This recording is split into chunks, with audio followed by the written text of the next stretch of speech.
I'm a cyclist, but I'm also a real person, meaning that I have a job that requires me to sit at my desk as I teach students via a camera, and also to treat patients while I sit on a stool and work hunched over. So what does sitting and riding a bike have in common?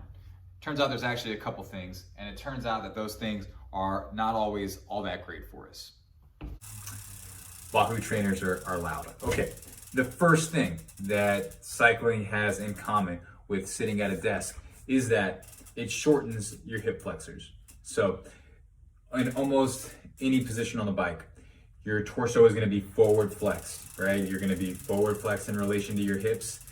Your hip flexor then is going to become shortened, right? And this is very similar to a position when you were in a chair. Okay, so even though we have some length of that hip flexor at the bottom of the pedal stroke, it is still forward flexed because our torso is forward. The second thing that cycling has in common is that at times it requires you to round your back. So when you get into your drops, even if you have a good position with a neutral lumbar spine, you are going to have rounding in your upper thoracic spine, so in your upper back.